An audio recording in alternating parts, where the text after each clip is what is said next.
Here was the first place we met Power, and we told ourselves, well, she's one of those pain in the ass characters, and for sure she has the role of little sister. Until we see this scene.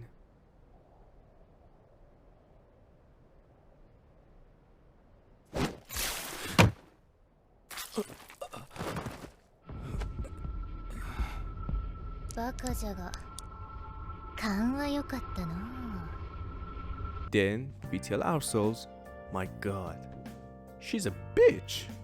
Until we get to this scene.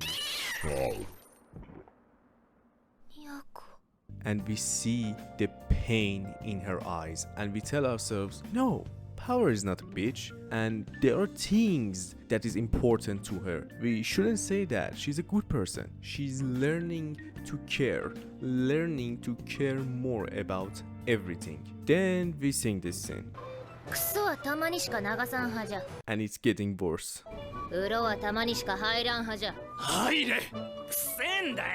All of our imagination was wrong, and she didn't change at all. But at the same time, this is one of the reasons why a lot of Chainsaw Man fans like Power.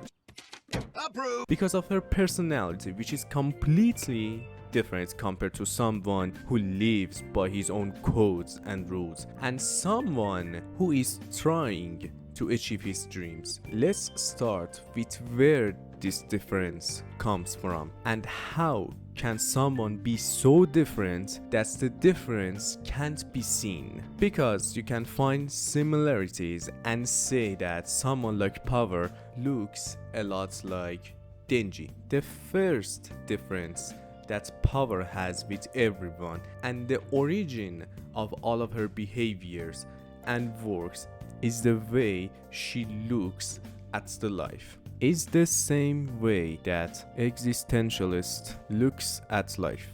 For those who don't know, existentialism is a form of philosophical inquiry that explores the issue of human existence. Existentialist philosophers explore the question related to the meaning, purpose, and value of human existence. Now you say, well, Denji is the same.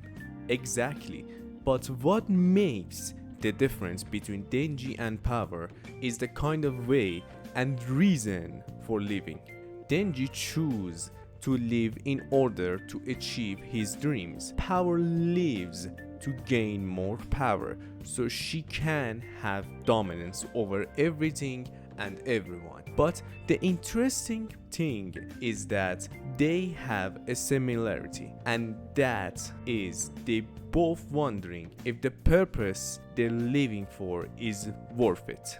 In future they will find the answer, but the thing is, the severity of the emptiness in Power's life was much worse than Denji. Denji is the type of person that says to himself that if I die tomorrow, it doesn't matter. I have nothing to lose, so I don't fight to live.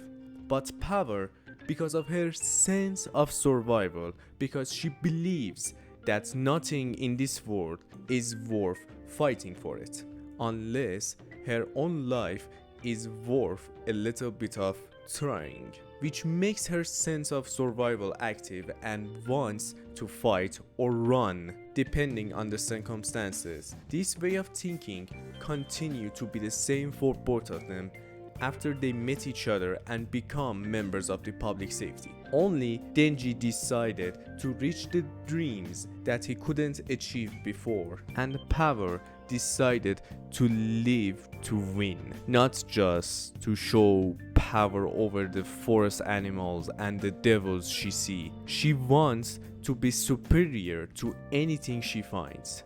But the question of how these two people, whose dreams are so different, are managed to be the best buds, because none of them value life, and because of this their friendship is so much powerful that you can confuse this relation with a romantic relationship.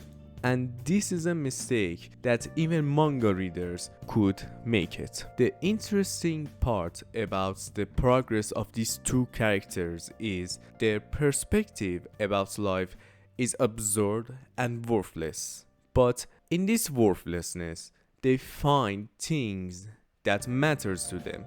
Power learns along the way only her own life is not important. The life of others is also important.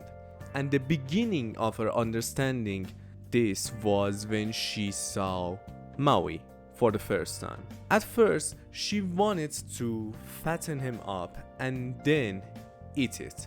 But when she saw what it was like to take care of someone, look after someone, she decided to don't kill him and take care of him. And when the Bat Devil ate Maui, she told Denji that she finally understands what he felt, what it feels like to lose something that is important to you. A part of the reason why she doesn't understand these feelings is she's a devil and devils come from hell, and as we know and understand, hell is not a fun place to start a relation, a friendship relation, and be friends with someone. But the majority reason why she doesn't understand these feelings is she hasn't experienced life with humans and others to understand what it means to be social, what it means to live with people, to understand them. She doesn't understand any of it. Power mentally is a child who hasn't experienced anything in her life. Everything for her is in the level of first time and she don't care about it. She don't do anything as long as she don't get any benefits from it, because Power is a selfish person who uses everyone and everything for her own benefits, and she has no feelings towards anyone and anything. This is the beauty of Fujimoto's work. It makes you think the character has nothing to show you, has nothing to offer, but when you cut it open, you can see how deep the characters are and the progress they make in the path of the story make this whole deeper. And this isn't just for Power, it is the same thing for Denji, Aki, and Makima, which I've recently talked about it. But Power's progress is so great and different that you can see it in the first 12 episodes. You can understand her progress through the relation that she has with Denji or even Aki. She learns everything about how to take care of everyone, how to protect them, how to value their lives, not just herself. It is a slow progress, but you can completely see the changes. For example, the relation that she has with Denji at first was a partnership relationship. As someone, she used Denji to achieve what she wants. But right now, their relation looks like best friends. They are best friends and they care about each other. And even in some places, Power cares too much about Denji. And this thing that I about to tell you guys is a precise fact, and that is Power is the perfect version of 02. There are so many things to talk about Power, but the problem is, as I said the same thing for Makima analysis, my hands are tied and I can't reveal anything to you guys because the story must progress for you guys to see and understand. If I say anything out of this, I might spoil the story for you guys. So until season 2 comes out and we have more information about them, so I can make more videos about them. For these reasons, make sure you subscribe to my YouTube channel so you won't miss my other videos. My name is Alex and this is Anime Academia. Until another video, until another analysis, Bedroot.